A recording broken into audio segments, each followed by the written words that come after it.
Want to program a new key fob for your 2002-2009 Chevy TrailBlazer? It's a manual process you can do at home, saving time and money. The key is synchronizing the remote with your TrailBlazer's computer.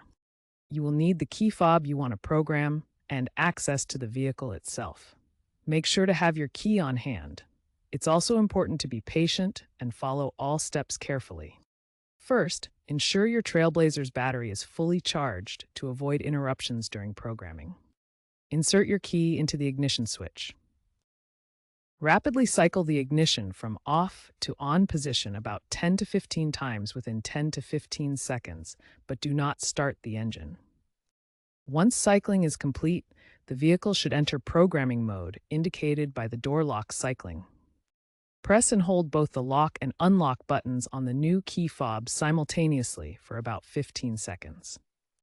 The door locks should cycle again, confirming that the key fob has been successfully programmed. Repeat the button press for any additional key fobs, up to a maximum of 4 total. Test the key fob by pressing the lock and unlock buttons to ensure the TrailBlazer responds correctly. If the key fob doesn't work, repeat the entire programming process. If issues continue, consult a qualified mechanic for assistance.